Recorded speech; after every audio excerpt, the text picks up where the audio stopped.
Tov, Boker Tov Lekulchem. On commence, on a encore beaucoup de choses à faire. Heureusement qu'il y a Adam qui est là, parce que j'ai l'impression qu'on est avec des fantômes. D'accord. Tov. On leur a mis des croissants. On a vraiment beaucoup de choses à faire, messieurs. On commence tout de suite par les 4 caractéristiques. Les enfants, Arba Banim Divra Torah. D'abord et avant tout, un petit bonjour à Jérôme Sanégou, l'ami de Paris, avec qui je me suis entretenu hier. Bezrat Hashem, à qui je dédie particulièrement ce shiur, Bezrat Hashem, pour sa réussite. Amen. Arba Banim Dibra Torah. Arba Banim Dibra Torah. Echad Chacham, Echad Rasha, Echad Tam, Echad Sheno Yodea Lish'ol. Si on fait le calcul, Echad, ça fait combien de Gematria? Ça fait 13. D'accord? On a un comptable en plus parmi nous, il met 3 heures pour compter. C'est bien, c'est plaisir. Donc ça fait 13. 13 fois Echad, Echad, Echad, Echad. Ça fait combien en tout? 52 Gematria. Ben. C'est-à-dire que de là, on voit en nous que Echad Hacham, Echad Rasha, Echad Tam, Echad Sheno Yoda Lish'ol. Les 4 fois Echad, c'est-à-dire 4 fois 4 enfants fois la gematria du mot Echad, qui fait 13, 4 fois 13, 52, gematria Ben. Ça vient nous enseigner que les caractéristiques que nous avons ici se traduisent par le fait que dans chacun de nous, nous sommes Chacham, nous avons une partie de nous qui peut être Rasha, nous avons une partie de nous qui peut être intègre, donc particulièrement curieux, mais pas forcément, c'est une façon de traduire le thème ici, pas impliqué au niveau de l'action, et puis il y a celui qui ne s'est pas posé de questions, celui qui des fois aurait dû poser des questions et qui ne s'est pas complété dans son étude. Donc on vient nous dire, les sages, qu'en réalité, Echad, on aurait dit Echad, Shtaim, Shalosh, Arba. Non, Echad qui est comme ça, Echad qui est comme ça, Echad qui est comme ça. Pourquoi on a besoin de le dire? Parce que tu aurais pu croire que celui qui est Chacham, il est 100% Chacham. Non! Si tu vis en tant que Chacham, Chutz Laaretz, c'est une partie de toi qui est un peu rachat. Par exemple, parce que Kol Adar Bechutz Laaretz, qui est loin de l'Oka, celui qui vit en dehors de la terre d'Israël, dit la Gemara, comme on l'avait vu, qu'il a une partie de lui qui le rend un peu rachat parce qu'il n'est pas connecté à son créateur, il est obligé de passer par un ange intermédiaire qui l'emmène ici, c'est comme s'il faisait Avodazara, même s'il est un grand Chacham. Donc on voit ici que dans chacun de nous, il y a ces 4 dimensions, c'est pour ça que la gematria du mot Ben, c'est 4 fois 13, Echad, Racha, Echad Tam, comme on l'avait expliqué. Le Chassidut enseigne que, une particularité, Echad Chacham, s'il y en a un qui est Chacham dans ce monde, mais qui n'a pas éduqué son fils, sur le chemin de la Torah, en général, le Yetzer Hara se jette sur nos enfants. Chas v'shalom. Quand le père est tzaddik, tu peux tomber sur des enfants qui peuvent devenir l'opposé extrême du père. Extrême. Comme on a vu le roi David et Avshalom, par exemple, et bien d'autres exemples autour de nous, même aujourd'hui dans cette génération. Le rabbin Intel, sans donner de nom, un fils qui bichlal avec les piercings, les cheveux teints, du rouge sur les ongles, à Tel Aviv en train de se promener avec Chas v'shalom. Tel Aviv, il y a beaucoup de Torah, qui n'est pas de la Shonara, mais juste pour qu'on comprenne. Et là, qu'est-ce qu'on doit comprendre, assimiler? C'est que si toi t'es Chacham, fais attention à ce que ton fils ne soit pas rachat, parce que s'il est rachat, tu peux être certain que son fils à lui, ton petit-fils, sera tam, et que le dernier Bichlal, il se pose même pas de question pourquoi il est Msuter, Misho Dan Shol. Il faut faire très attention à ça. Echad qui est comme ça, qui est Chacham, il doit veiller particulièrement. Comment est-ce que moi je peux m'élever vers la Torah et mon fils il va pas s'élever avec moi? C'est pour ça qu'il faut faire très attention à ça. Et ça, je nous dis, quand il y a un Chacham, faire attention que surtout celui qui est en dessous ne soit pas rachat. Pour finir et avancer très très vite dans cette explication, ce qui est curieux, c'est que, quoi, tu veux dire que le rachat, il vaut mieux qu'un tam et il vaut mieux qu'un mec qui ne s'est pas posé de questions? D'où est-ce qu'on pose une telle question? Pourquoi on pose une telle question? Pourquoi? Parce qu'on a ici un ordre chronologique. Le sage, moi j'aurais mis le tam, celui qui ne s'est pas posé de questions, et le rachat, lui j'aurais préféré le mettre. Alors pourquoi est-ce qu'on vient et on me dit d'abord le chacham et le rachat? Il y a plein d'explications à ça. Je suis obligé de foncer malheureusement parce que j'aimerais finir pour ce 3e shiur sur la Gadat Pessah, arriver presque jusqu'au bout, ce qui me paraît totalement impossible. Donc on verra si on doit rajouter. On rajoutera, on n'est pas pressé après tout. Le but c'est d'étudier. La qualité vaut plus que la quantité. Une des réponses magnifiques, c'est que il y a le conscient, c'est le chacham, et puis il y a le subconscient, il y a celui qui vient te rattraper, il y a celui qui vient comme un Jiminy Cricket, c'est le rachat. Vous avez remarqué que les Réchaïm ont toujours une particularité qui les réunit tous. Ils sont toujours en train de regarder les défauts de l'autre. Mais le défaut qu'ils voient en eux, est-ce qu'il est justifié ou pas? Ben, imaginez qu'un chacham, un homme qui étudie la Torah, d'accord, prend un petit peu de pause comme ça, il fait des vacances et puis il joue aux échecs. T'as le rachat qui vient et fait, dis-moi, c'est pas du Pitul Torah ça? Est-ce qu'il a raison ou est-ce qu'il a tort? Quelque part, il a raison. Et l'autre, il vient d'étudier 10 heures.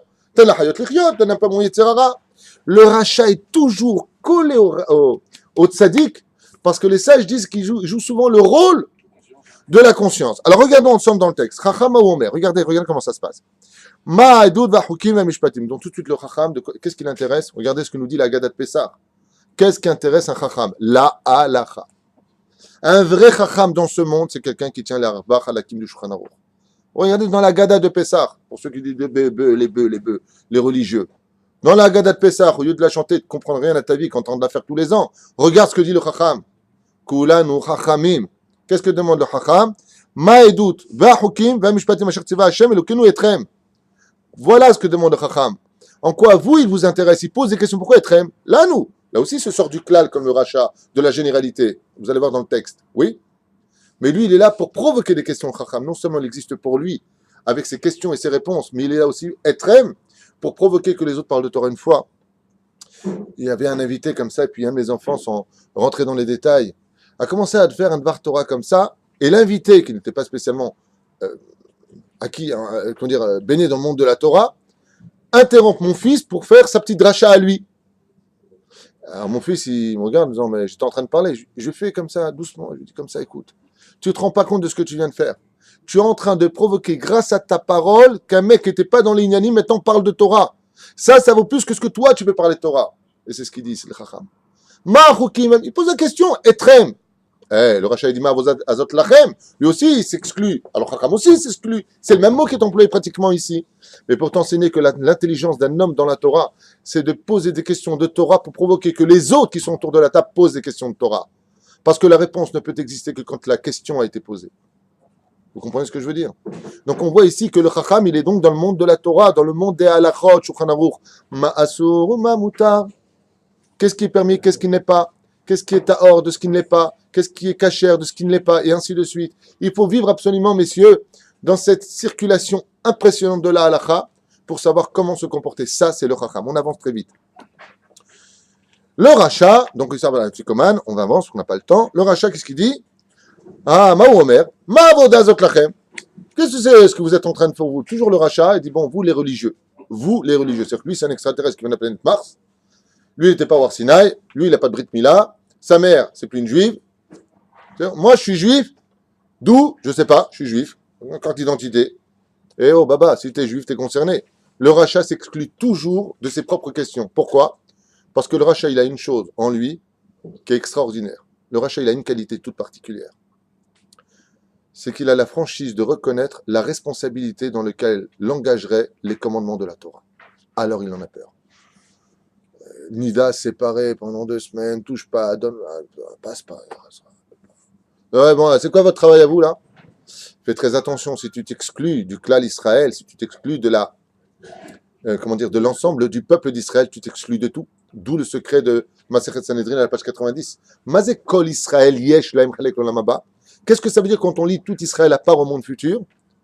Tant que tu fais partie du klal Israël, tant que tu fais partie du kol, du tout, quand tu appartiens au klal Israël, dans l'intériorité du peuple d'Israël, même si tu ne fais pas, mais que tu t'inclus dans dans les mitzvot d'Hachem, comment est-ce qu'on fait Pessah? Même si tu ne fais pas. Mais tu ne dis pas votre Pessah, tu ne t'exclus pas. Ça veut dire que tu acceptes les responsabilités des mitzvot, mais tu vas plus doucement que les autres. Là, tu fais partie de ceux qui sont dans le Olam Haba. Mais si tu viens et tu t'exclus de cela, qu'est-ce qu'on lui dit? Toi, Ima Itacham, Lo Etanigal. Si tu étais encore en Égypte, c'est-à-dire que si Moshe Rabbeinu était venu aujourd'hui en 2013 de l'ère vulgaire, nous sortir du pays d'Égypte, mais tu ne serais pas sorti, tu serais mort avec les 80% qui sont morts en Égypte. Tu es un rachat. Maintenant, on va définir. Qu'est-ce qu'il dit? Ma avoda azot lachem. Ça veut dire quoi ça? Ma avoda azot lachem. Je traduis. C'est quoi votre travail à vous? Bah oui, il y a une mahloquette entre Rabbi Yoshua et Rabbi Eliezer dans la Gemara. Est-ce que Yom Tov, c'est Kulo Lachem ou Chetzio Lachem et Chetzio Adam? Est-ce que Yom Tov, c'est que de l'étude de la Torah? Rabbi Eliezer, qu'est-ce qu'il dit? Que de l'étude de la Torah. Il n'y a pas le temps pour ni manger, ni boire, ni quoi que ce soit. Yom Tov, c'est un tel trésor que Rabbi Eliezer, il dit, c'est comme si je t'ai ouvert un coffre-fort et que je te dis, tu as 24 heures pour le vider. Tout ce que tu peux prendre, c'est pour toi. Tu as déjà vu un mec qui va aller manger et boire pendant 24 heures? Il y a tellement d'or et d'argent. Il ne va pas perdre une seconde de sa vie. Rabbi Eliezer, il dit, mais je ne comprends pas, comment tu peux aller perdre ton temps à faire ce genre de choses. Rabbi Yoshua dit, ma pitom, Hetzel Hashem, Hetzel Adam. Moitié, moitié. Qu'est-ce qu'il vient faire le rachat ici? Regardez comme il a la conscience. Ma vous êtes à la table, la picomane, en train de kiffer, le msorti, vous êtes en train de manger les galettes. Oh, allez étudier la Torah, les mecs. Jiminy Cricket, comme une sangsue comme ça dans la gorge des tzadikim. C'est ça un vrai rachat. Le vrai rachat, c'est toujours celui qui regarde les défauts de celui qui est dans la Torah. Et Rabbi Nachman de Breslev explique comment et pourquoi. Il dit, vous savez, c'est quoi un rachat, le pauvre? Le pauvre, c'est celui qui est emprisonné dans sa clipa, c'est-à-dire son corps est devenu sa propre prison et sa neshama en plein dedans. Et elle a les boules comme ça quand elle voit un Ben Chorin, un homme qui est dans la Torah, qui lui prend le temps d'aller prier. Baruch Hashem, le temps d'aller étudier, c'est quelqu'un qui contrôle son temps, contrôle son corps, qui a le temps de contrôler, Baruch Hashem, de mettre. Lui, il a les boules. Pourquoi? Il ne se sent pas assez propre pour le faire. Alors, il vient et il critique l'autre. Et souvent, les rachats nous critiquent de ce que vraiment nous avons besoin de compléter. C'est pour ça que les tzadikim, quand il y avait des rechaim qui venaient leur faire des réflexions, ils ne tenaient pas compte d'eux par rapport à la dispute que ça pouvait engendrer. Mais quand ils rentraient à la maison, ils se posaient la question en disant, s'il m'a quand même dit ça, c'est Mila Shamaï. Parce que le rachat a toujours le doigt montré sur ce qui nous manque. En tout cas, tu dis que tu es tzadik, mais en tout cas, tout à l'heure, tu as crié. Hein. Ça arrive de crier. Je suis justifié. Il dit, ça, c'est le rachat. D'accord? Maintenant, j'aimerais rentrer dans plusieurs réponses. Rien que pour le rachat, je pense qu'on peut faire un cours au moins de 2-3 heures, en tout cas en ce qui me concerne. J'écris beaucoup de commentaires sur récupérer de droite et de gauche, bien sûr, et des fois des petits commentaires à moi-même, vécus par expérience sur le rachat. Mazé Ake et Shena. Alors, regardez ce qui a marqué ici. Le rachat, on voit qu'il se sort du lot, donc il te regarde de l'extérieur. Tu t'es mis à l'extérieur, on l'a dit tout à l'heure, tu t'es mis à l'extérieur de toute l'histoire de ton peuple. Même si tu es à table de Pessah, malgré tout, si tu ne fais pas teshuva, tu ne reviens pas vers Hachem, eh bien tu t'exclus du clan d'Israël. Tu t'es mis carré tout seul, on t'a rien demandé, tu t'exclus. Et rien que de s'extirper, de se retirer de la généralité du peuple d'Israël, duquel il faisait partie même en tant que rachat, mais au niveau de ses responsabilités juives, il s'en est retiré. Kafar Baïkar. Tu viens de prendre toute la Torah, tu l'as jetée à la poubelle. Tu as le droit, quand tu vois un groupe de religieux, belges ou d'une autre tendance, Lubavitch, ou peu importe lequel, que Dieu les bénisse tous autant qu'ils sont, tu as le droit de dire, j'adhère pas à ce que tu es, mais tu n'as pas le droit de le critiquer. Parce que pour le critiquer, il faut que tu sois toi-même un belge pendant des années, compris qui était le rabbi de Belz, le rabbi de Lubavitch, le rabbi de Breslev. D'abord étudie, comprends d'où il vient pour comprendre si tu peux te permettre de critiquer ou pas. Comprends quelle est sa Torah, comprends ce qu'il a enregistré depuis sa naissance dans le monde de la Chassidoute. Il y avait plusieurs moyens et plusieurs chemins pour monter le Har Sinaï. Il n'y avait pas qu'un chemin. Chacun gravit le Har Sinaï par son chemin qu'il va se frayer. Ça, c'est le rachat. Il refuse la globalité pour ne pas rentrer dans le détail. Afata Ake et Shenav. Alors sur ce mot, Ake et Shenav, Boun et Daber. Regardez ce qu'on va dire. Réponse maintenant du Chacham sur le rachat. Ma avoda zot lachem, on l'a déjà dit. Ake et Shenav, ve'emorlo ba'avour ze asa Hashem li betzetim et mitzrayim. Et tu lui diras, c'est à cause de cela, pour cela, que Dieu nous a fait sortir du pays d'Égypte. Par rapport à quoi? Par rapport d'abord à Ake et Shenav, et ensuite tu diras que c'est sorti d'Égypte. Alors ça veut dire quoi? Agace, c'est dents. On va traduire comme ça. Le mot Ake veut dire frapper, mais veut dire aussi agacer. Première explication, très rapide. Moi je dis, je vais tout finir, mais c'est impossible. Si on finit les 4 banim aujourd'hui, c'est déjà un S. Pour le mois de Nissan, ça tombe bien. Ake et Shenav. On raconte comme ça à Maran Ben Ishraï. Il dit qu'un jour, il y a un Bahour à Bagdad, un garçon à Bagdad, qui après maintes réflexions, un garçon de 14-15 ans, qui a voulu se convertir à l'islam. Il est parti voir le moufti de Bagdad, et il lui a dit, voilà, je suis juif, mais je veux me convertir à l'islam. Que Dieu nous préserve. Le moufti, qui connaît très bien la valeur des juifs, qu'est-ce qu'il lui a dit? Non, vous les juifs, je vous connais. Votre racine est tellement plantée, tellement bien faite, tellement solide, tellement unie, que je ne crois pas à votre conversion. Si tu veux que je te convertisse à l'islam, tu m'apportes une lettre de ton rave, comme quoi que lui-même renonce de te récupérer tellement tu es devenu bulletin isbal, insupportable, et avec la lettre tamponnée du Beddin de Bagdad, si tu me l'amènes comme quoi qu'il renonce à toi parce que vraiment tu les as convaincus que tu veux devenir musulman, alors il lui dit, le moufti, j'accepte. Qu'est-ce qu'il fait lui? Il va voir son rave, il lui dit, Gwad Rav, qui était le Dayan de Bagdad, je voudrais une lettre comme quoi vous renoncez à moi. Et le Rav, ma pitom, chazve shalom, tu le préserves. Comment une âme juive, c'est un monde entier, tu te rends pas compte. Tu demandes à un lingot d'or d'être jeté dans la boue, chazve shalom, et ainsi de suite. Il répète, Après une semaine, jour et nuit, il lui montre les Zohar, il lui montre la Torah, et le mec, Meifeksh, un pitbull, là, il lâche pas le morceau. Le Rav à la fin, bon, c'est ce que tu veux vraiment. Il lui fait la lettre, va te faire cuire en neuf. Comme ça raconte le Ben Ishraï. Maintenant, lui, il est content, il a sa lettre dans la poche. Après une semaine, 2 semaines, il arrive comme ça devant la porte de la mosquée et qui rencontre un pote à lui. Il dit, qu'est-ce que tu fais là dans le quartier des musulmans? T'es fou ou quoi? Tu vas mourir? Hein? Je fais là? Il lui dit, eh ben voilà, je suis venu me convertir à l'islam. Il dit, mais quoi, et tes parents, ils te laissent? Ouais, ma mère, elle me dit, elle te jette de la maison. Tu quoi, tu vas plus manger le couscous boulette? C'est une vraie histoire. Hein. Ça veut dire quoi? Tu mangeras plus ton couscous boulette chez ta mère? Tu sais ce que tu m'avais dit que tu aimais manger? Le Ben Ishraï raconte que cet enfant s'arrêtait net. Il dit, ouais, j'ai pensé à tout. C'est-à-dire que le mec, il était prêt à renier son monde futur, perdre sa Torah, perdre la société dans laquelle il vivait, ses amis, ses propres parents. Mais les repas, dit le Ben Ishraï, ça, Neiner, il laissait pas tomber. Il a pris sa lettre, il a déchiré, il est rentré chez lui. Ça, c'est la réponse de la Gada. Le rachat, comment tu vas te débarrasser de lui? Aket Shenav. Donne-lui le msoki à manger, donne-lui la nourriture de Pessah. Ils adorent.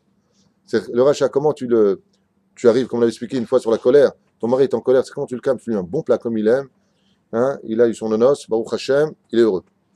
Aket Shenav. Donne-lui à manger, mange. Parce que comme il y a la gdoucha dans le repas, la gdoucha rentre à l'intériorité. Et ça va apaiser sa colère, ça va apaiser son côté rachat en lui. Aket Shenav. Donne-lui à manger. Explication un peu légère, mais qui est loin d'être légère. C'est le Ben Ishraï. Il y en a qui disent, Mazé Aket Shenav. Alors là, par contre, on va entrer dans quelque chose de merveilleux. Regardons ensemble. Être rachat, c'est bien ou c'est mal? C'est mal. Ra, le mal, c'est bien ou c'est mal? C'est bien pour l'autre. Alors, le mec qui dit que le mal c'est bien, le mal barré. C'est mal. Le mal c'est mal ou c'est bien? Alors, dans notre vision des choses contemporaines, le bien c'est le bien et le mal c'est le mal. C'est-à-dire que quand Dieu, d'accord, met à l'épreuve un homme pour l'élever à un très haut niveau, c'est-à-dire qu'il fait du mal à Abraham en disant prends ton fils et va le sacrifier, ouais, alors ça c'est du mal ou du bien? Du bien, du bien. Mais c'est du mal. Du mal dans le bien. Ah, c'est du mal dans le bien, déjà tu fais tchouva. Tout dépend le référentiel. Alors. Si vous regardez bien les lettres du mot Ra, ça s'écrit comment en hébreu? Ra. Resh Ain. Bravo Nissim. D'accord? On voit que les lettres du mot mal en hébreu s'écrit Resh Ain. Mets-moi les lettres maintenant dans l'ordre de la vision de Dieu. Quand toi tu regardes le mal, tu vois Resh Ain. Mais comme le mal il vient de Dieu, ça fait quoi? Ain Resh. Ça fait quoi en hébreu? Ain Resh? Er. Et ça veut dire quoi Er? Réveille-toi. Je repose la question maintenant. Est-ce que le mal c'est le bien ou le mal c'est le mal? Ah, donc on voit ici que le mal c'est le bien. Donc qu'est-ce qui nous dérange dans le mot Ra, Sha? C'est quelle lettre qui nous dérange? Le Shin, bravo David. On voit que ce qui nous dérange dans le mot Racha, ce n'est pas ni le Resh ni le Aïn. Parce que l'arbre de la connaissance du bien et du mal, oui, c'était un et vis-à-vis d'Adam avant la faute. Il était bien ou mal, le bien et le mal? Il était bien. Quand est-ce qu'il est devenu Abraham, quand est-ce qu'il est devenu mal? Après la faute. Quand tu passes de l'autre côté que tu vois Resh Aïn, là tu vois le mal. Mais si tu es avant la faute, tu vois le Aïn Resh, tu remets les lettres dans l'ordre. C'est ça que ça fait R. Réveille-toi, ne touche pas, don't touch. Pourquoi? Tu mets ta vie en danger, mon pote. Tu vas dans des directions très dangereuses. Donc on voit que dans le mot rachat, il n'y a qu'une lettre qui nous dérange énormément. Laquelle? C'est le shin. Maintenant, revoyons le verset. Hake et shenav, passe ses dents. Frappe le shin qui est dans le mot rachat. Retire le shin de lui. Et qu'est-ce que tu obtiens? Le mal, qui en réalité est le mal qui est en lui, son malaise, pour faire jaillir le bien de sa personne. Le seul travail que nous avons à faire, et ça c'est Ramous dans la Gematria. Regardons ensemble de quoi est-ce qu'il s'agit. Racha, ça fait combien en Gematria, monsieur le comptable? Resh 200, Shin 300, Aïn 70, soit un total de 570, on est bien d'accord. Shenav, ça s'écrit comment? Asher Cohen Ayakar, mon cher et tendre ami, écoute bien.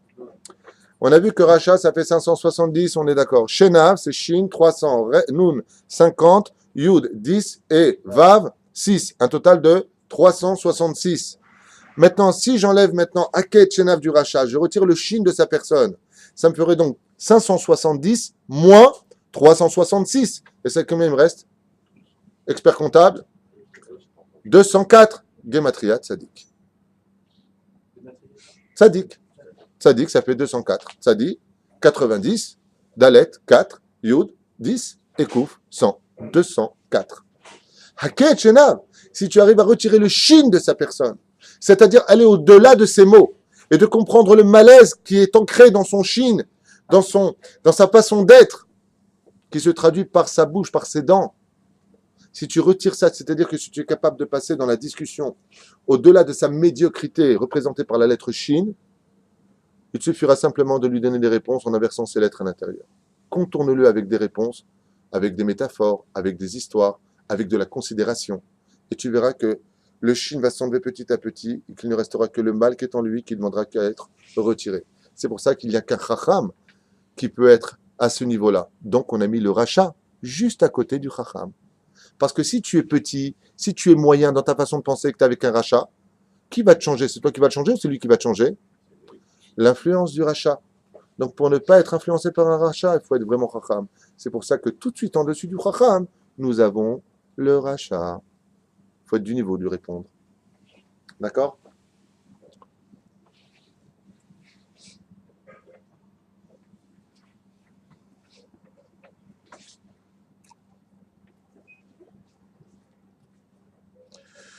Aïe, aïe, aïe. Top.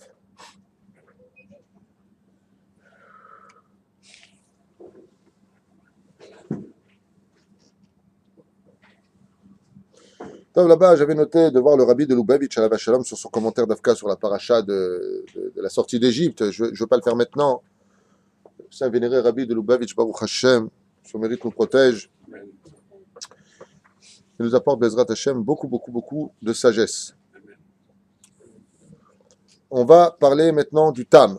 Tam, si vous inversez les lettres, c'est les lettres du mot Met, comme on le sait tous. C'est-à-dire qu'il y a une notion, il y a plusieurs façons de traduire le mot Tam. Le Tam, on conduit comme étant simple, intègre. Chacun va essayer de le traduire à sa façon. Mais pour nous, on va prendre un couloir. Le Tam, c'est celui qui accepte d'écouter, qui accepte de poser des réponses, mais qui reste faible dans ses actions. En d'autres termes, qu'est-ce qu'on appelle un Tam chez nous? C'est quelqu'un qui... oui, je sais qu'il faut faire. Bon, on va le faire. Blidurki, comme ça. Kaved. Cachez-le la lechet. Alors, regardons la réponse qu'on lui pose. Tam ou Omer. Qu'est-ce qu'il dit le Tam? Mazot. Va Martha Elab. Même ça, on voit... on voit dans sa réponse, déjà, tu as envie de le gifler, le Tam. Ça me rappelle un sketch de Coluche. Quelle différence y a-t-il entre le pigeon et... Il n'y a pas de réponse. Et alors, quel rapport? Le Tam, qu'est-ce qu'il dit?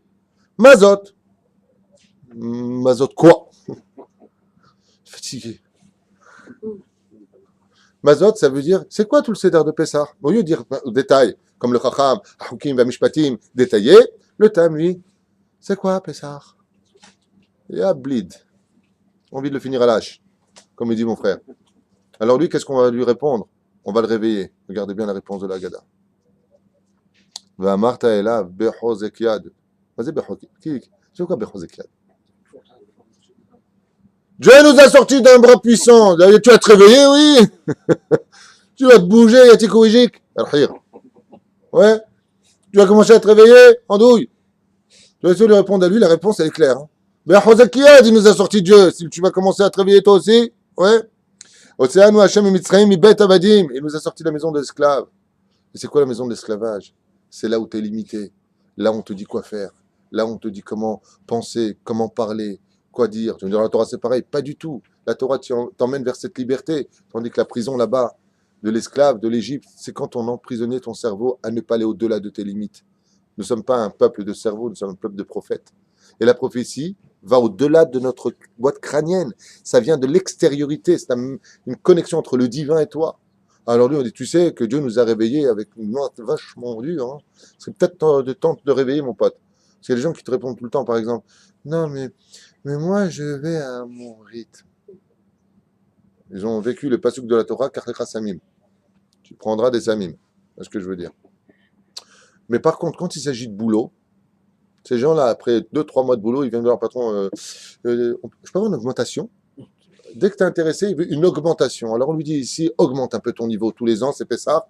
Tu es resté Tam de la semaine dernière, monte à un autre degré. monte à un autre degré. Donc, on avance, on voit ici que on se doit de l'éveiller à l'attention, on se doit de lui apporter des réponses, mais qui seront un peu plus difficiles. De là, on apprend. Je fais une parenthèse qui, pour moi, me semble d'une importance capitale. Vraiment. Il serait, je pense, bon une fois pour toutes, que l'on comprenne, que l'on vive et que l'on accepte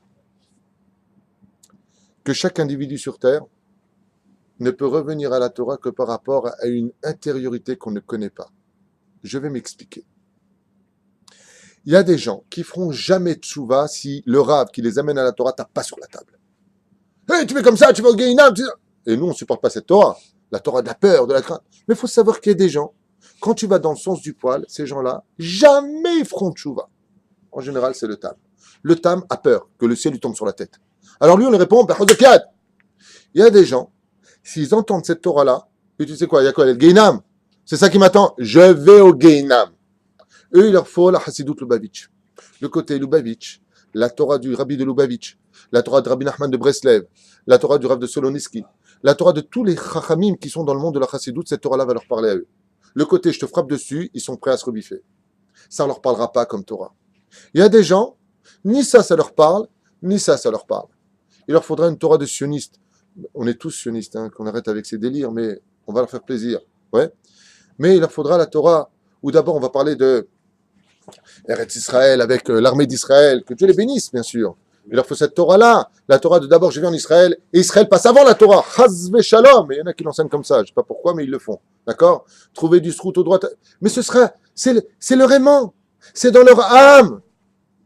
Pourquoi? Parce que tu ne comprends pas, il y a des contes divins. Avant, ils étaient déjà chassides, avant, ils étaient déjà lituaniens, ils étaient ce que tu veux, on ne comprend pas, il faut tout le monde.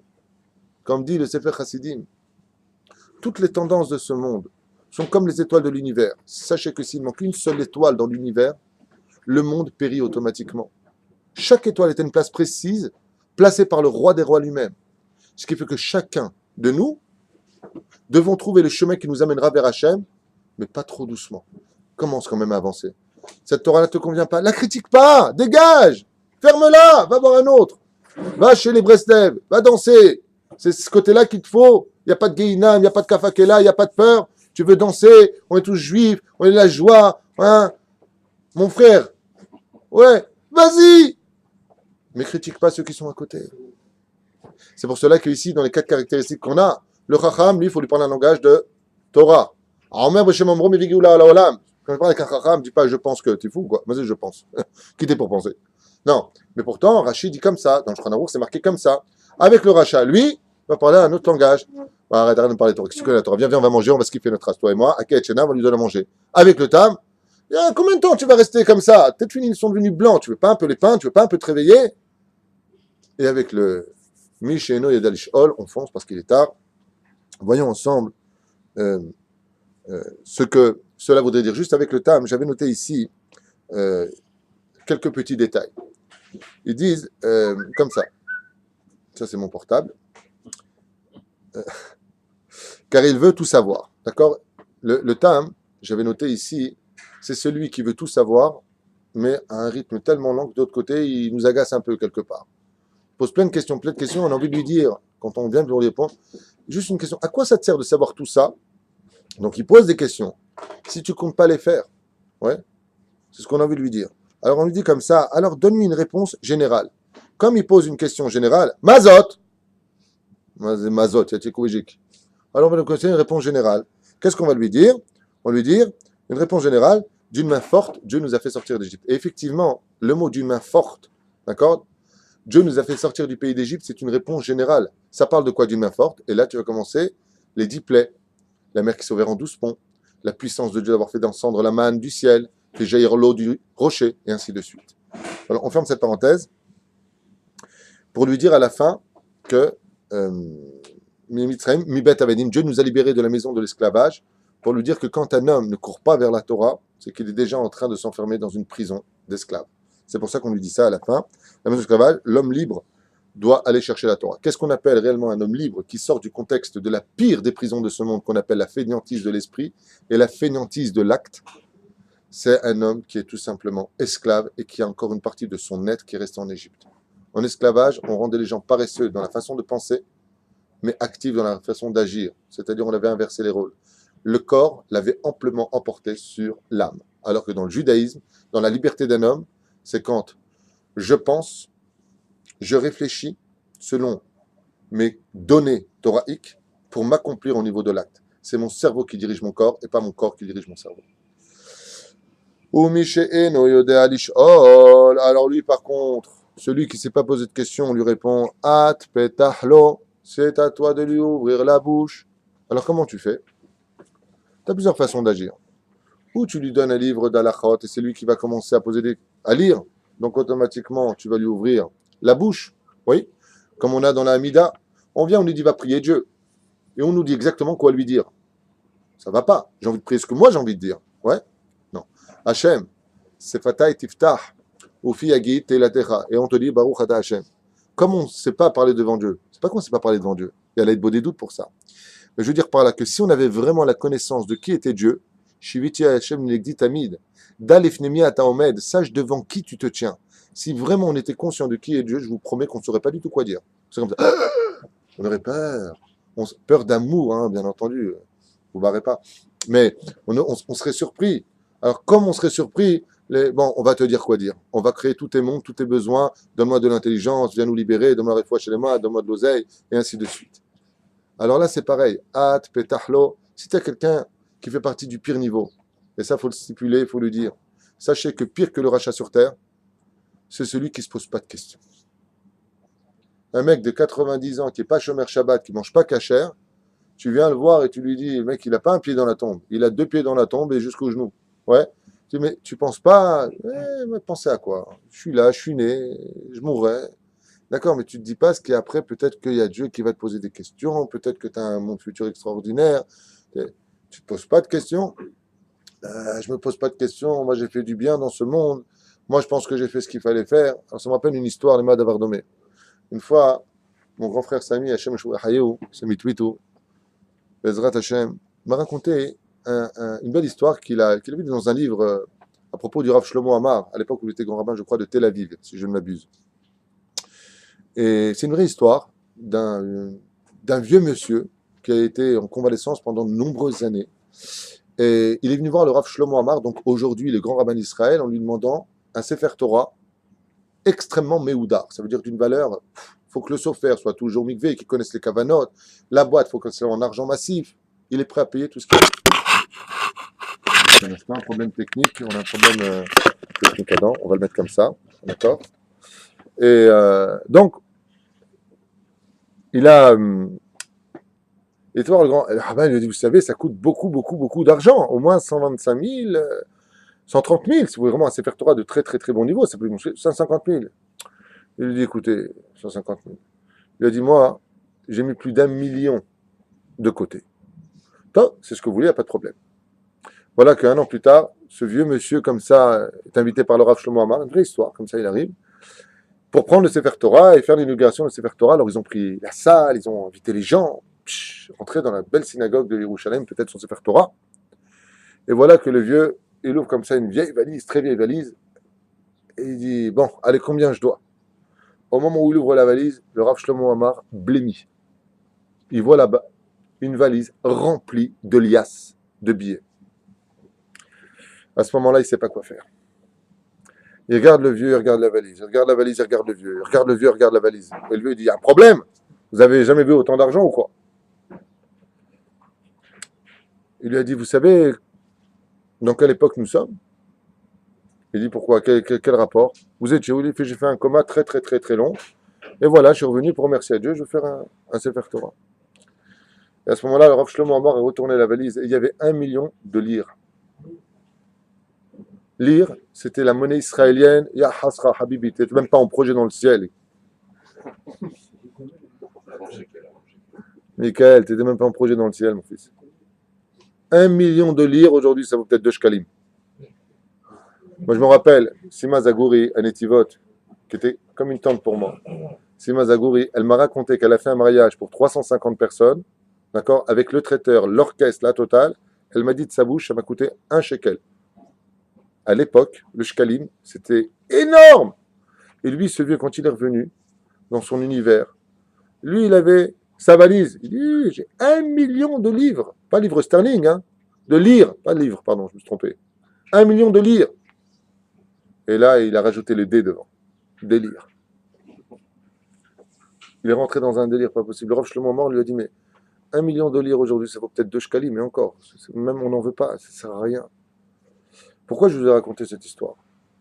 Parce que les gens qui ne se posent pas de questions et qui pensent que toute leur vie a été remplie, qu'ils ont 1 million de dollars dans leur valise, ce qu'ils oublient, c'est est-ce que leurs mitzvot sont d'actualité dans le monde futur? Est-ce que tu as passé ta vie à devenir un mec bien, comme Christian ou Mohamed, qui aurait essayé d'avoir de bonnes vertus, on va dire? Être juif, ça ne comprend pas des versions et des situations, des chemins à prendre avant qu'on nous rappelle qu'on était juif. Vous comprenez ce que je veux dire? Donc, celui-là, on va lui ouvrir sa valise avant qu'il parte de ce monde, pendant la Gada de Pessah. Parce que, comme je vous l'ai déjà dit, un homme réussi dans ce monde, disent les Anshe Chassidim, un homme qui a réussi dans ce monde, c'est celui qui agit dans ce monde en fixant constamment le monde futur. Si tout ce que pourquoi? Tout simplement pour donner de l'éternité au présent qui n'existe pas. Le présent n'existe pas avant que ça vienne, il n'est pas là, et dès qu'il est là, il est passé. Alors il est où le présent? Tu peux donner un sens au présent et le rendre éternel si tout ce que tu fais dans ce monde, tu le fais en l'honneur de Dieu pour le monde futur. Pas dans l'intérêt du monde futur, c'est ça que je veux dire, mais donner la lumière du monde futur dans le moment présent de ta vie. D'accord? Comme on l'a déjà expliqué dans maintes et maintes exemples. Donc on lui dit, ah, petahlo, tu l'ouvriras à sa bouche. Et tu diras, veigata levincha bayom haou les morts. Et tu diras à ce moment-là, levincha bayom haou les morts, tu raconteras à ton fils en ces termes. Ouais. Babourze asa Hashem li, betzeti mimitzraim. Pourquoi li? L'eau. Pourquoi tu me dis li? C'est pas du chinois ce que je dis. Li, ça veut dire pour moi en hébreu. D'accord? De là, tu fais comprendre que quand tu commences à enseigner à ton fils, quand tu commences à ouvrir la bouche des enfants, comme par exemple, je voudrais vous donner un tout petit exemple rapide. Vous pouvez demander à mes enfants, Baruch Hashem, que Dieu les bénisse, ainsi que les vôtres. Ah, Nissim. J'aimerais quand même que, Adam, si ça ne te dérange pas, tu tournes la caméra sur tout le monde tout à l'heure pour pas l'impression de pouvoir parler seul, hein, quand même. D'accord? Parce qu'il y a quelqu'un qui me dit, mais il y a du monde derrière parce qu'on ne les entend pas au micro. D'accord? Voilà, vous passerez derrière la caméra, on dira bonjour à tout le monde.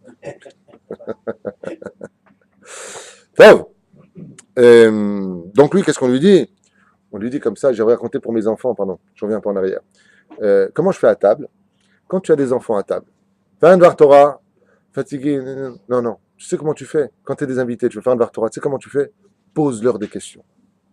Qui peut me dire, qui pourra me dire, je vous vois déjà chanter, qui pourra me dire, ouais, à quel âge est mort Moshe Rabbeinu? Ah, moi, 120 ans. Bravo. Donne-moi encore 5 autres sages dans la Torah qui sont morts à 120 ans. Ah, Rabbi Shimon Bar Yochai, il est Zaken, Rabbi Akiva, ils vont tous s'exciter. Pose des questions. At petahlo. Quand tu veux qu'il y ait des livrets de Torah à table, joue pas les bons samaritains. Chut, on parle pas de chol. On dit pas des livrets chol. Monsieur, il s'est pris pour Chantal Goya. Allez les enfants. Et là, bleed. On peut pas le supporter. Celui comme ça à table qui joue les chotrim, vous savez, les policiers. Tu n'as pas le droit de dire, Sheket, tu viens de dire du profane. Va te coucher, toi, tu veux chez moi. Tu respectes pas le mal qui est en moi. C'est le Yetzirara, mon Yetzirara peut gonfler après à l'intérieur. C'est pas des disputes pendant Shabbat, pendant Yom Tov. Et là, comment tu fais? Comme j'ai souvent dit, si tu veux qu'on parle de divrei Kodesh, si tu veux qu'on parle de belles paroles de Torah pendant le Seder de Pessah, c'est ce que tu veux. En l'honneur de Dieu, ben, t'as qu'à être intéressant. T'as qu'à préparer ta Haggadah. T'as qu'à préparer des histoires avant la paracha de la semaine. T'as qu'à raconter ou préparer des questions. Ça, c'est apporter une Torah de vie à table. Donc, c'est ce qu'on lui dit ici. Celui qui ne s'est pas posé de question, on lui dit, ah, petahlo, c'est à toi de lui ouvrir la bouche. Il n'y a pas marqué, tu lui diras qu'il ouvre sa bouche. Toi, tu lui ouvres la bouche. Toi, tu vas l'amener à la Torah. Le chacham, il doit avoir ça en lui. Et ça, c'est une Torah de vie. Et ainsi donc, tu as rapporté un magnifique présent à Dieu. Tu as rapporté ces 4 enfants à la table de papa. La responsabilité est sur le chacham. Absolument. Absolument. Mais tu verras que non. Tu as remarqué que le rachat, lui, quand il pose sa question, il provoque une réponse. Tu as remarqué que quand le tam pose la question, il pose une réponse. N'oublie pas un détail. Comme l'ont dit les sages, j'ai plus appris de mes élèves, d'accord, que de mes enseignants. Quand tu as des élèves qui vont poser même des questions à nos yeux, dites ridicules ou bêtes, peu importe. Mais il est évident que la personne va être automatiquement mise à la recherche de sa réponse au niveau du pshat, du drash, du remède ou du sod, peu importe, remède, drash et sod. Mais on apprend de nos élèves, il n'y a jamais de question bête dans l'absolu. Il faut simplement se poser la question comment lui il arrivait à ce raisonnement. Et bien, et s'il avait raison. D'accord? Moi, je vous le dis, des fois, je travaille avec deux poskim halakha. Et des fois, j'ai des questions qui me sont posées, j'ai un petit doute. Et vous savez que dans le domaine de la halakha, si tu n'es pas 100%, 100%, c'est-à-dire que tu as 99,99, il te manque 0,1%, tu n'as pas le droit de répondre. Tu ne peux pas tromper quelqu'un dans la halakha. Et des fois, j'appelle le Rav Chaim Pirzon de Beth Shemesh, qui remplace des fois le Rav Yitzhak Yosef dans ses shiurim. Et il m'a dit, de sa bouche, il m'a dit, mais tu sais, les questions que te pose Akheila et Doel Moshe ici, au nom de Rabbi Moshe Ederi, à la Vachalon, que son mérite nous protège, il faut écrire un livre, parce que c'est des questions extraordinaires. Donc, même si toi, tu viens lui ouvrir sa bouche et qu'il vient te poser des questions, comme sur le rachat, le tam, celui qui ne s'est pas posé des questions, peu importe. Ce qui compte, c'est d'écouter l'autre. Des fois, tu sais, rien que d'écouter une personne qui pose une question, même si elle n'est pas à sa place, c'est déjà lui donner de la lumière dans sa vie. Vous savez, ce que je veux dire, c'est pas apprendre au premier degré, hein. Mais c'est quoi un psychiatre? C'est quoi un psychologue? C'est celui qui dit rien et qui écoute. Des fois, les gens ne viennent pas dans le monde de la Torah parce que ils savent pas. Mais il n'y a pas de question bête. Ouais, mais bon, les scientifiques ils disent comme ça, alors comment la Torah peut dire comme ça? La Torah dit comme ça, mais j'ai lu dans Masechet VSD, science et histoire naturelle, je sais pas quoi. Il y a marqué comme ça, les scientifiques. Et tu dis oui, tu as raison. La Gemara dit quand les savants des nations du monde viennent te dire quelque chose, tu peux les croire. Mais si tu parles de Torah, ne les suis pas. D'accord? Il n'y a pas de problème. Mais quand on parle de Torah, non. J'ai des réponses. Désolé. Baruch Hashem. On avance. Donc, vous avez des questions sur les Arba Banim ou on peut avancer? Baruch Abba, oui. Talmud Lomar Bayam et Bayam, Yachob et Baodium, Talmud Lomar Ba'avourze. Et c'est pour cela que. Excusez-moi, c'est Ba'avourze. Encore on veut dire Ba'avourze. Ba'avourze. Moi, c'est Ba'avourze. Zé, ça fait combien en Gematria? 12. Zayin, 7. He, 5. 7 et 5, 12. Combien nous avons, Baruch Hashem, de stations dans la Haggadah de Pessah? Alors les sages disent ici, on va voir ensemble, 4 vers, ça fait 4. La Haroset, ça fait 1. Le Karpas, ça fait 1. Netilat Yadayim, ça fait 1. La Matzah, le Motzi, ça fait 1. Le Maror et le Korer, ça fait combien? 12. Ba'avourze, et c'est pour cela. C'est quoi cela? Ce sont les 12 stations que nous allons mettre en pratique le soir du Seder de Pessah.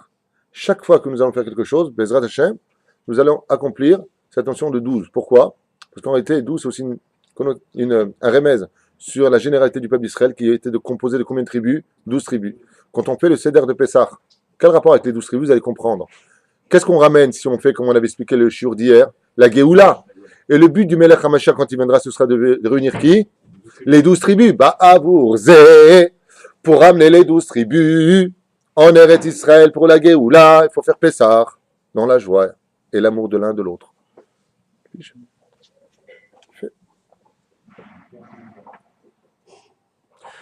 Bimé Terach, Mitahila, je lis mes commentaires avant de lire. Enfin, il y a des choses qui n'ont pas mes commentaires, des choses qui sont mes commentaires. Ce que j'ai dit avant, c'est pas mon commentaire. C'est la Boudraham. Il y a marqué comme ça, Mitahila, Ovde Avodazara, Ayu Avotenu.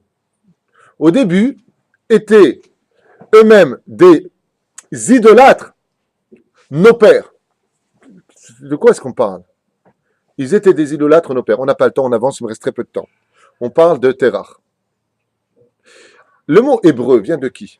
Manitou à la Vachalom avait l'habitude de dire Abraham à Ivry, Abraham l'hébreu. C'est vrai que le vrai hébreu que Dieu attendait de nous est sorti par Abraham, mais pas du tout. Le mot hébreu vient de Ever, bravo Adam. Le mot hébreu vient de Ever, ouais. Et Ever, lui, il s'est installé dans une ville qu'on appelait comment?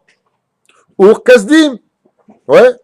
Ur-Kasdim, ça veut dire Ur-Kasdim, c'est la ville des fours crématoires. Hitler n'a rien inventé. Hein.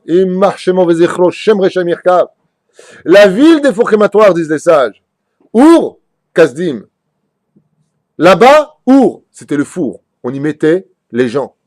Les gens qui? Qui sont ces gens? On y mettait les Hébreux. Comme ça explique les Chachamim. Qui étaient ces Hébreux? Les descendants de Héver, qui d'un côté connaissaient le monde de la transmission de la Torah qui a été donnée de Adam jusqu'à Noach, 10 générations jusqu'à 10 générations, de Noach jusqu'à Abraham, donc Terach, pendant ces 10 générations-là, où il y a eu quand même à chaque fois des tzadikim, mais la majeure partie des gens connaissaient la valeur du monothéisme, du Dieu unique, mais malgré tout faisait Avodah Zarah. Comme Terach qui a fait tchouva à la fin de sa vie, peut-être, mais malgré tout faisait des statuts. Business of business. Ces gens-là, qu'est-ce qu'on en faisait? Comme ils avaient quand même en eux cette vase pure, malgré tout, alors on les mettait dans les fours crématoires. Et c'est ce qu'on dit. Avotez-nous, mais c'est pas nous, avotez-nous. Notre premier père, c'est qui? Abraham, Isaac, Yaakov. Chazbe Shalom, tu veux dire que nous étions comme ça? Et il y en a qui disent au niveau du Pshat, avotez-nous. Non! Nos pères qui étaient en Égypte, il y a un commentaire qui dit que on remonte à Terach, à l'époque des fours crématoires, d'antan on était prêt à Avodah Zarah, jusqu'à ce que soit venu Abraham, Isaac, Yaakov. Et il y en a qui disent non, avotez-nous, ayou. Comment c'est marqué?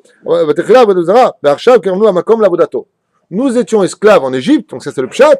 Donc j'ai apporté deux notions ici, un au niveau du Drash, un au niveau du Pshat. D'accord? On était en Égypte et maintenant, Baruch Hashem, Dieu nous a apporté vers le monde de la Torah. Sheneemar, vechoulé, vechoulé. On avance vers un Nahar, et joué à voter. Alors maintenant, c'est marqué ici, les sages, ils disent Baruch Hashem, dans Psachim, à la page 116 Amoud Aleph, c'est marqué là-bas qu'il faut commencer la Haggadah de Pessah avec un petit peu la honte. C'est pour ça qu'on dit on était et à la fin on finit avec le Hallel. Donc c'est les louanges. Tu as raison, on fait aussi Shirachirim. Donc on commence la Haggadah un petit peu comme ça dans la honte et puis après on finit avec les louanges. D'abord on reconnaît nos torts et ensuite Bezrat Hashem, on remercie Hashem pour tout cela. D'ailleurs, j'écris mes commentaires, je tiens quand même à le préciser et à le publier aussi. D'habitude, je le fais sur, je fais la Haggadah de Pessah sur le Rav Ovadia Yosef, le Ben Ishraï et d'autres livres comme le Maral de Prague. Pour ce matin, hier soir, j'écris mes commentaires sur ce livre-là que je tiens aussi à montrer, que je conseille vivement à tout le monde. La Haggadah du Seder de Pessah, Bezrat Hashem, par Mordechai Bismuth, qui vit à Bnei Brak, un personnage élogieux, qui a écrit un très très bon livre, et à côté de lui, je me sers un peu de ses commentaires ici, quoique je les ai déjà lus ailleurs, ceci étant dit, et j'ai aussi noté, à droite et à gauche, mes propres commentaires pour ne pas voler un mérite qui ne m'appartient pas. Il y a des commentaires qui viennent de ce livre, et il y a des commentaires qui viennent d'autres livres. J'ai fait ensemble pour enrichir notre connaissance et mieux vivre notre Torah.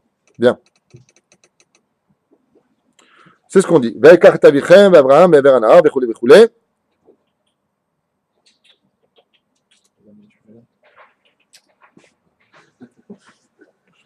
Donc ici on revient un petit peu en arrière, la raison pour laquelle on est descendu en Égypte, moi j'avais noté ici, comme au nom du Hari Akadosh, Rabbi Yitzhak Luria, ce n'est pas dans le livre, donc Rabbi Yitzhak Luria nous enseigne qu'on était descendu en Égypte uniquement pour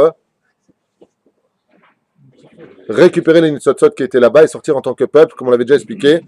D'accord, dans l'étymologie du mot Mitzraïm, vous avez le même, la femme enceinte, la tête, le Vav, la femme enceinte, hop, Tsar, Yam, on est dans le ventre de l'étroitesse, on vient pour sortir, c'est un même sophite, on ne peut pas sortir d'Égypte, Dieu rendra Mitzraïma, Gematria, Shechina, donc on passe à l'état de Shechina, et à partir de ce moment-là, on passe à l'état de Shechina, Dieu nous a ouvert le même pour ajouter le He, qui est la première lettre du mot Arsinaï. Je vous ferai sortir du pays d'Égypte à la condition où vous recevrez ma Torah, sinon vous retournerez en Égypte. D'accord? De quoi est-ce qu'on parle après? Ça, je ne vais pas en parler maintenant. Pour le dernier truc qui nous reste, j'aimerais venir à... Voilà. À propos de... Là où c'est marqué, Velavan, Ratza, la Akor et Akosh. Regardez comment c'est marqué. Tse Ulmad, quand on le fait à la tunisienne, ça fait comme ça. Tse Ulmad, Ma Bikesh Lavan, Arami, la Sot le Yaakov, Avinu, Sheparolo Gazara, et là, à la Zecharim, Velavan, la Bikesh la Akor et Akol. Et qu'est-ce qu'il a fait, Lavan? Il a voulu déraciner le peuple d'Israël. Je finis avec ça aujourd'hui. Il me reste 4 minutes, parce qu'on doit faire Birkat à Ilanot, Bezrat Hashem, tous ensemble. D'accord?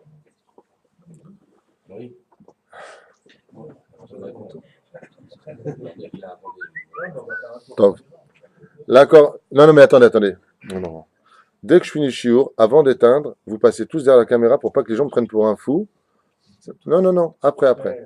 pour ne pas que les gens croient que je parle tout seul, parce que la vérité, vous parlez tellement pas, m'apportez l'arsub.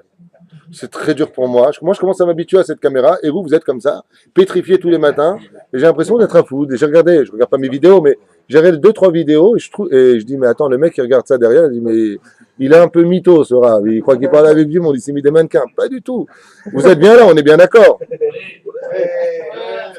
Ça fait plaisir, hein, parce que je commence à me poser des questions. Hein. Alors, regardez.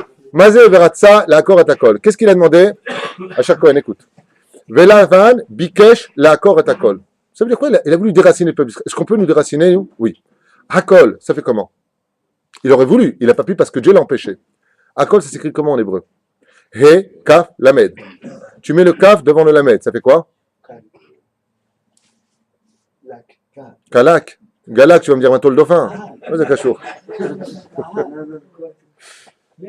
Ça fait quoi? Mais non, écoutez, Hakol. He, Kaf, Lamed. Si je prends le He et que je le mets devant le Lamed, ça fait quoi? Eh ben, Mazel Tov. Ça fait 20 ans que vous êtes en Israël, c'est bien, je vois que vous évoluez au niveau de l'Ulpan. Kala. Quel rapport avec le fait de déraciner Hakol? Ça veut dire quoi? Ben, c'est très simple. C'est qu'en réalité, il a voulu déraciner le peuple d'Israël par la Kala. Quel rapport avec le mot Kala? La Kala, ça veut dire la mariée. Tout simplement en tuant celui qui a été envoyé par Abraham pour marier son fils Yitzhak. Il a envoyé Eliezer chez qui? Chez Lavan et chez Bethuel. Qu'est-ce qu'a voulu faire Lavan? Il a mis du poison dans l'assiette, nous dit le Midrash, ainsi que Rashi, je crois, le rappelle sur place, oui, pour que celui qui a été envoyé, qui a fait les Kiddushin, en d'autres termes, qui a voulu marier Rivka avec Yitzhak, d'accord? Et Rivka, donc, se retrouve liée maintenant par le lien des bijoux qui ont été donnés, où elle a accepté d'être mariée avec lui. Résultat des courses, en tuant le Shaliach, le seul témoin qui pouvait rapporter à Yitzhak qui était sa femme sur terre alors que lui ne le sait pas, il aurait séparé la Kala de son mari. Et le peuple d'Israël n'aurait pas pu se concrétiser s'il n'y avait pas eu Rivka et tout simplement Yitzhak. En voulant tuer Eliezer, le Shaliach, il aurait annulé le mariage de la Kala, Hakol. Et il y en a qui expliquent, donc vous avez compris, de Yitzhak. Et il y en a qui disent non, Ratza, la Hakor et Hakol, mais c'est mazé la Hakor et Hakol. La Hakor, en hébreu, veut dire déraciner. Qui est la racine du peuple d'Israël? C'est Dieu. Dieu s'est composé dans ce monde, dit le Maran à Ben Ishraï, chez deux personnes. Yudke chez Léa, chez Rachel, et Vavke chez Léa. Qui devait-il épouser? Quel Kala, Hakol? Quel Kala devait-il épouser? Rachel. Qu'est-ce qu'il a fait Lavan? Il lui a donné Léa. Donc, en prenant Léa et en la donnant avant Rachel, il a déraciné le nom de Dieu en mettant Vavke, Yudke. Au lieu d'écrire Yudke, Vavke, il a voulu l'accord, pas le peuple d'Israël. Je vais déstabiliser la racine du peuple d'Israël, qui n'est autre que Akadosh Baruch Hu. Et à partir de ce moment-là, alors, je pourrais maintenant m'attaquer au peuple d'Israël. Parce que quand la racine est déstabilisée, automatiquement, l'arbre y tombe. Voilà, c'est ce qu'a voulu nous faire Lavan, la Hakor et Hakol, c'est-à-dire en revenir Hakol, Otiot, Kala, toucher à la Kala du peuple d'Israël. D'accord? C'est pour cela que, par là, je finirai avec cette phrase avant de fermer ce volet de la Gada de Pessah en vous disant combien on doit faire attention à nos épouses. La Géoula partira de cela et le Satan, Lavan, celui qui se montre avec une patte blanche, quand il veut détruire le peuple d'Israël, vous savez ce qu'il fait? Il s'en prend à nos femmes. C'est pour ça qu'on doit dire à nos femmes tous les jours qu'on les aime, que par leur mérite à elles, on est sortis d'Égypte, que par leur mérite à elles, Bezrat Hashem, on aura la Géoula, d'être tsnuot, d'être gentils les unes avec les autres, de les gâter Bezrat Hashem et de leur dire surtout tout ce qu'on a à leur dire avant qu'un étranger vienne leur dire Chaz Veshalom. Et je finirai juste avec cette petite histoire. Un jour, il y a une rabbinite comme ça qui était un peu mchennef. Une rabbinite, pas parce qu'elle était rabbinite, elle était un peu Khlikam Shouma, elle était pas. Mais son mari, par contre, c'était un grand rab. J'ai vu ça dans un livre il n'y a pas longtemps. Et cette femme-là, elle n'était pas d'être pathétique comme ça pendant le Seder de Pessah. Et le mari lui a dit à sa femme à un moment, bon, chérie, maintenant ça suffit, il y a du monde, c'est pas bien ce que tu fais. Elle lui a dit, hey, toi, parce qu'elle avait, c'était une polonaise un peu tunisienne, toi, comme ça il lui a fait. Ouais. Si c'était pas par notre mérite à nous que vous êtes sortis d'Égypte, tu serais pas en train de faire le Seder aujourd'hui. Le mari, quand qu'est-ce qu'il lui a répondu? Il lui a dit, bien sûr. Qu'est-ce qu'il a vu, Pharaon? Il a vu que les femmes allaient continuer son travail, il nous a laissé partir. Voilà, on va s'arrêter maintenant ici. Juste avant que vous bougiez, s'il te plaît, j'ai promis, tu peux tourner un petit peu la caméra et montrer. T'es un peu chouette, toi, tu tournes de l'autre côté, je vois. Voilà, tu tournes la caméra, vous pouvez dire bonjour. Voilà. Présentez-vous.